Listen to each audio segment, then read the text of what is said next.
the height of the Cold War, while the world feared nuclear annihilation, the United States was hiding an even darker secret. A classified military experiment known only as Project Goliath sought to create the perfect soldier, a man who could survive impossible wounds, complete impossible missions, and never question an order. Only one subject survived. His name was Daniel Cross. But the moment they turned a man into a weapon, they created something no government could ever truly control. By 1963, fear had become the language of nations. Across oceans and frozen borders, men in clean suits spoke of peace while building weapons capable of ending the world. The Soviets launched satellites, tested missiles, and filled American newspapers with the terrifying suggestion that the future might belong to whoever mastered science first. In Washington, fear wore polished shoes and carried classified folders.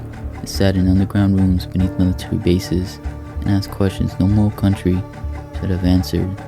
How far could a man be altered before he stopped being a man? The program had no official name on paper. In spoken briefings, it was called Project Goliath. Its purpose was simple: create a soldier who could enter hostile territory alone, survive wounds that should kill him, complete missions too dangerous for entire units, and leave no trace but bodies.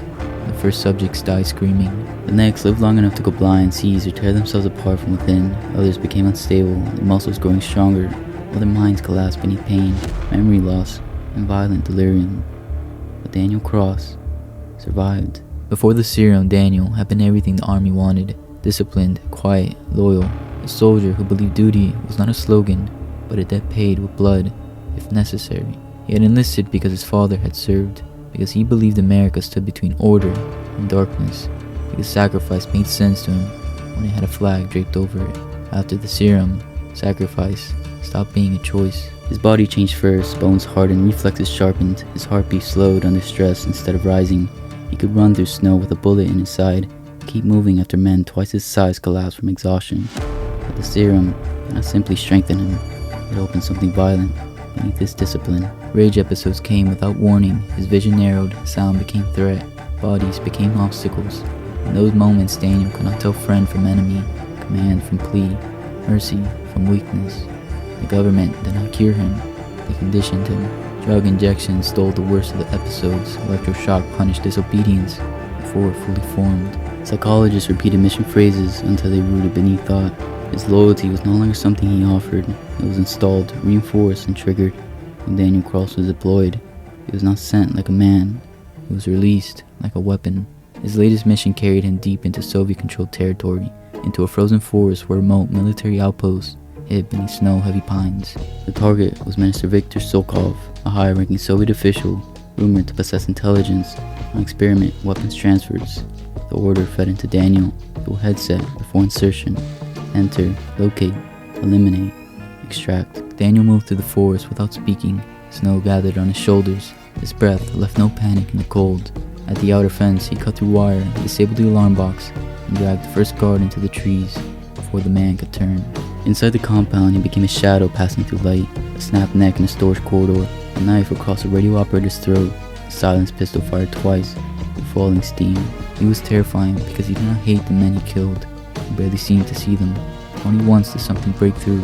In a hallway lined with propaganda posters, Daniel passed a window. He caught his reflection, pale face, hollow eyes, blood on his collar. For half a second he stopped. Some buried part of him recognized the stranger looking back.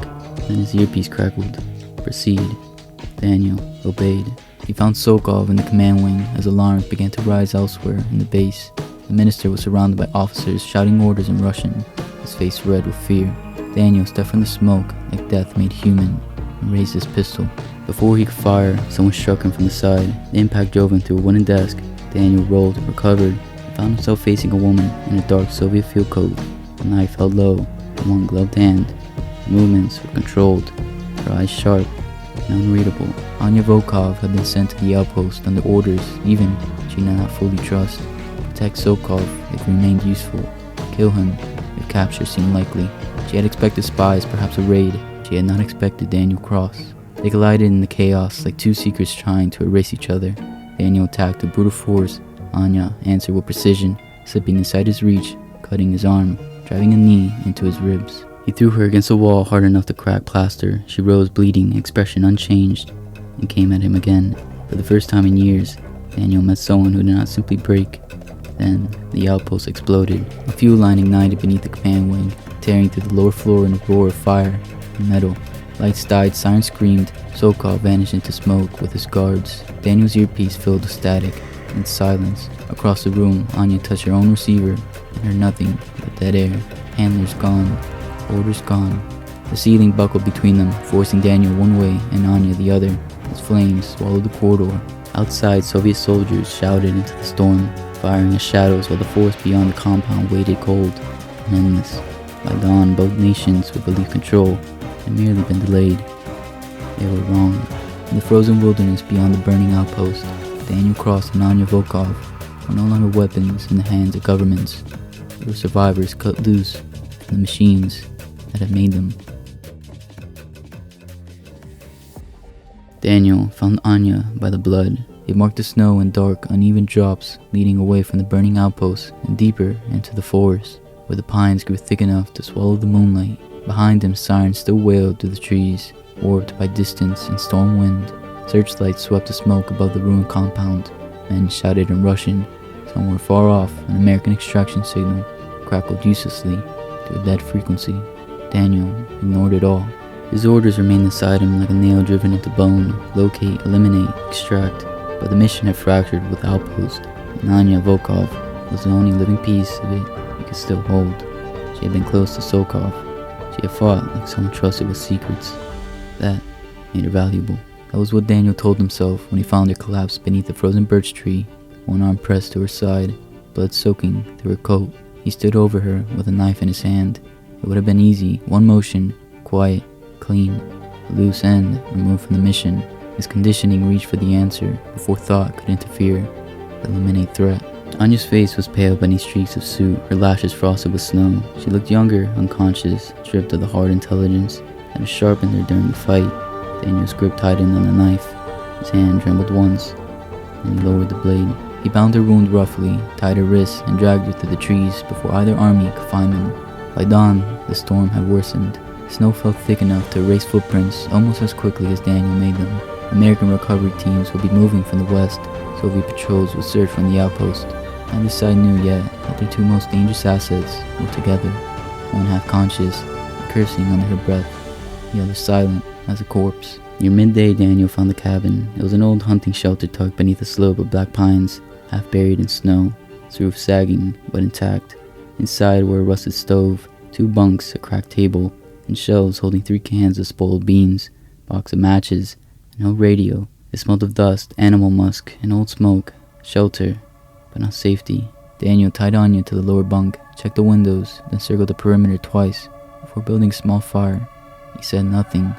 Anya woke as the room warmed. She tested the rope around her wrist, winced, then looked at him with narrowed eyes. "Nerikinskaya Soplaka," she muttered in Russian. Daniel did not react. She leaned her head back against the wall, watching him through half-lidded eyes. "Do they wind you up before they send you out? Or do you move when someone whistles?" Still, nothing. Over the next hour, Anya tried sharper words. Machine, corpse, butcher, dead men walking. She said them in Russian, sometimes with bitter elegance, sometimes through clenched teeth when pain cut through composure. Daniel kept his back to her, cleaning his knife, checking the window, feeding the fire one thin piece of wood at a time. His silence should have frightened her. Instead, it began to irritate her. "You know," she said in English at last, her accent smooth but edged with contempt. "Most men at least enjoy pretending they are mysterious." Daniel's hand stopped above the fire. Then in Russian, he said, "Most men were allowed to remain men." Anya went still for the first time since waking. Real uncertainty crossed her face. "You understood me?" Daniel placed another piece of wood into the stove. "Yes." "All of it?" "Yes." She stared at him, unsettled, not by the language, but by the choice. He had listened to every insult, every test, every whispered calculation, and had given her nothing. "Why not speak?" Daniel's jaw tightened. For a moment she thought he would return to silence. Then he reached into his coat and pulled out a small metal injector. His fingers shook as he pressed it against his neck. The hiss was soft, but the pain was not. His body locked, his breath caught. For several seconds, the man who had torn through an armed outpost looked like someone being punished. On the inside, when it passed, He lowered the injector. Speaking was discouraged, he said. Anya's expression changed, slowly, carefully. She had seen soldiers trained hard. She had seen prisoners broken. Daniel was something worse. Both. Now that she knew to look, the flaws in the weapon became visible. His hands never fully steadied. His eyes avoided the cracked mirror nailed near the door. When a branch snapped outside, he was on his feet instantly, knife drawn, breathing like an animal forced awake. Inside a man's skin. You are not in control, Anya said quietly. Daniel looked toward the window, where snow erased the world beyond the glass. No one is. The answer should have sounded threatening. It did not. It sounded tired. For a while neither of them spoke. Outside, two armies searched the frozen wilderness for weapons they believed they owned. Inside the cabin, the American experiment and the Soviet operative sat across from each other in the dim firelight. Still enemies, still dangerous, but no longer simple. Anya studied Daniel Cross with new attention. He was not merely a soldier. He was a prisoner, wearing the shape of one. The storm did not pass. By the second night in the cabin, the world beyond the walls had vanished into white. Snow buried the windowsills, packed itself against the door, and turned the forest into a blind, howling emptiness. The search parties, American and Soviet alike, had been forced to slow or retreat. For Daniel and Anya, the cabin had become both refuge and cage. Daniel paced more often now. At first, Anya thought it was tactical restlessness, the habit of a soldier measuring exits and angles. But then she noticed the sweat at his temples despite the cold, the way his jaw tightened whenever the wind struck the shutters, the way firelight seemed to hurt his eyes. He had 3 stabilizer injectors when they arrived. Now there was one. You are getting worse, Anya said from the bunk. Daniel stood by the window, watching the storm through a crack in the curtain. Observation noted. That was not concern, it was strategy. Then keep strategizing quietly. Anya studied him. Even in pain, he tried to arrange himself into discipline, as if posture alone could hold them together. She knew that performance. Different country, different uniform. Same lie. They made you afraid of your own body. Daniel did not answer, but after a while, perhaps because the storm made silence too intimate, Anya spoke again. I was 12 when they took me into state training. They said I had the right face, soft enough to be trusted, forgettable enough to disappear. Her voice stayed dry, almost mocking, but her eyes remained on the fire. They taught me languages, knives, codes, seduction, poison. They praised obedience and called it strength. If I cried, they corrected my breathing. Daniel looked at her then. No serum, she said. No needles that made me into this. But do not mistake that for freedom. Something shifted between them, not sympathy exactly, but recognition. They had both been shaped by nations that spoke of sacrifice, while spending other people's souls like currency. And something cracked outside. It might have been a branch giving way under snow. It might have been ice splitting. It was ordinary, meaningless. But Daniel changed instantly. His body went rigid, eyes emptying of the man who had been listening moments before. He moved so fast Anya barely had time to rise before he crossed the room. The table overturned, the fire spat sparks. His hand closed around her throat and drove her against the wall hard enough to knock the breath from her lungs. Anya struck him once, twice, but it was like hitting stone. His face was inches from hers, but he was not seeing her. Not really. His pupils were wide, his breathing harsh and animal, his strength terrifying in its absence of intent. This was not anger, it was programming wrapped around panic. Daniel, she forced out. His grip tightened. Daniel Cross. The name cut through him by a fraction. Not enough. Anya stopped fighting his hands. She made her voice steady, even as black spots crowded her vision. You are in a cabin. There is a storm outside. I am Anya, not a target, not an order. Look at me. His face twitched. They taught you to kill when you are afraid, she whispered. But you are not there. You are here. You are Daniel. For one terrible second, nothing changed. Then, his grip loosened. Air rushed into Anya's lungs as she slid down the wall, coughing. Daniel staggered backward, as if waking from a nightmare, and seeing the damage after. He stared at his hands, and at the marks blooming on her throat. No, he said, barely audible. Anya remained on the floor, one hand at her neck. She should have reached for a weapon. She should have hated him. Part of her did, but beneath the tear, she saw his face collapse with a shame too deep to fake. He backed away until he hit the opposite wall. You should kill me. If I wanted to, Anya rasped. I would have started sooner. His laugh broke before it became sound. I couldn't stop, but you did. Daniel looked at her, shaken. No drugs, she said. No shock, no handler. You stopped. For a long time, only the storm spoke. Then Daniel crossed to the bunk with slow, careful movements and cut the rope from her wrist. He placed a knife on the table between them and stepped back, giving her the choice he had not been given for years. Anya rubbed feeling into her hands, watching him. They were not allies, not yet. Too much blood had stood between them, too many flags, too many lies, but the shape of the room had changed. He was no longer only her captor. She was no longer only his prisoner. In the dim firelight, with the storm sealing them away from both nations, they were simply two damaged people, wondering if trust could survive or obedience had failed. By the third morning after the storm, Daniel and Anya both understood the truth. Neither had spoken aloud. They could not go back. Daniel sat near the cabin window, watching pale light spread over the snow. His final stabilizer lay empty on the table, a small metal shell that seemed more like a warning than medicine. If the Americans found him, they will not welcome him home. They would strap him to a chair, flood his body with chemicals, carve obedience back into him, or destroy him before another nation could learn what he was. He had been useful, only while controlled. Anya knew her fate just as clearly. A failed Soviet operative did not return to sympathy.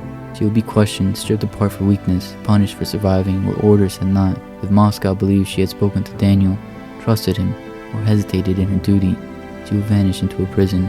No map admitted existed. They made the same decision about us, Anya said, packing what little food remained into a torn canvas bag. Different flags, same leash. Daniel looked at her. Then we cut it. The disappearance sent quiet panic through two nations that publicly claimed not to know they existed. American commanders feared Daniel's instability, his classified knowledge, and a nightmare of Soviet scientists studying his blood. Soviet officials feared Anya's intelligence access, her possible defection, and the shame of losing one of their finest operatives. Through back channels, coded messages, and deniable orders, enemies became temporary partners. Recover them, if possible. Eliminate them, if necessary. Daniel and Anya crossed the frozen borderlands like ghosts hunted by both sides. They moved through abandoned villages where doors swung open in the wind, hid beneath freight cars as snow choked train stations. They slept in ruined barns with weapons between them. Daniel brought strength, endurance, and the instincts of a soldier who could read terrain like language. Anya brought false papers, stolen uniforms, accents that shifted from region to region, and the cold patience to smile at a checkpoint guard while lying through her teeth. Together they became something neither government had prepared for. Between pursuits, there were smaller battles. Daniel stitching Anya's shoulder with hands that still shook. Anya stealing bread and laughing softly when Daniel tried to divide it with military precision.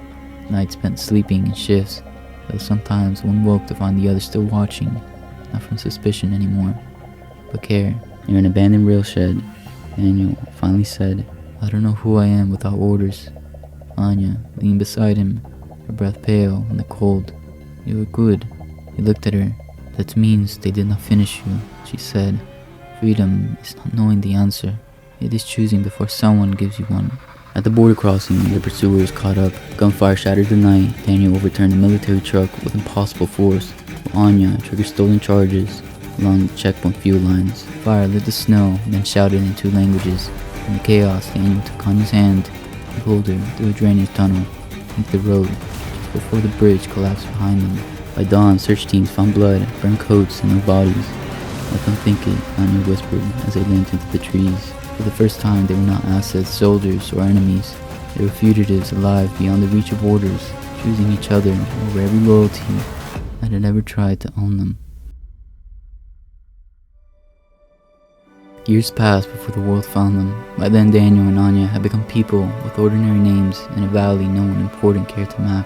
Their house stood at the edge of a pine forest with a crooked chimney, a shed full of tools, and a garden Anya insisted was strategic agriculture because she disliked admitting she enjoyed growing tomatoes. The nearest village knew them as quiet foreigners who paid in cash, helped mend fences, and never spoke much about where they had come from. For a while, the lie was enough. Daniel learned how to live in pieces. He chopped wood at dawn, repaired roofs, fixed wagon wheels, and stood for long minutes beneath open sky with no command in his ear. At first, freedom frightened him more than captivity. He woke reaching for weapons. He flinched at doors closing too quickly. Some nights the rage still rose in him like fire beneath the skin. But Anya would sit across from him, calm and unafraid. "Look at me," she would say. "Not the past. Me." And he would. She never pretended love cured him. She never treated him like a wounded animal either. Anya carried her own scars, her own nightmares, her own habit of checking windows before sleeping. But over time, her sharpness softened into something warmer. She sang while cooking, she laughed more easily, she placed flowers in jars and claimed it was only to confuse potential surveillance. Her life was stolen, but it was theirs. Then one winter evening, the dog stopped barking. Daniel knew before the first shot shattered the window. He threw Anya to the floor as bullets tore through the room, splintering the table where they had eaten dinner minutes before. Figures in white camouflage moved through the trees. American and Soviet tactics blended into one merciless shape. Neither nation had forgotten, neither had forgiven survival without permission. Daniel and Anya fought as they had lived, together. He broke through the first wave with brutal precision, while she moved through smoke and shadow, firing only when each shot mattered. He nearly reached the forest, then a soldier raised his rifle for Daniel's back. Anya stepped between them. The shot struck her below the ribs. Daniel caught her as she fell, the world narrowing to the warmth leaving her body. Around them, snow drifted through smoke. "No," he whispered. Anya touched his face with blood-wet fingers. "Do not give them back what I saved." His rage rose then, vast and black, but her words shaped it. It did not blind him, it focused him. He carried her into the woods and buried her beneath a pine tree where she had once hung wind chimes to annoy the silence. By dawn, the strike team was dead or fleeing. Their home burned behind them, taking the false names, the garden, the stolen peace. Daniel stood at Anya's grave until the sun rose. Revenge would not heal him. He knew that. Peace might never return, but the men who made him, used him, hunted him, and killed the woman who had given back his soul would not remain untouched. He walked toward the road alone, no longer a weapon controlled by others. A broken man choosing to point the war inside him.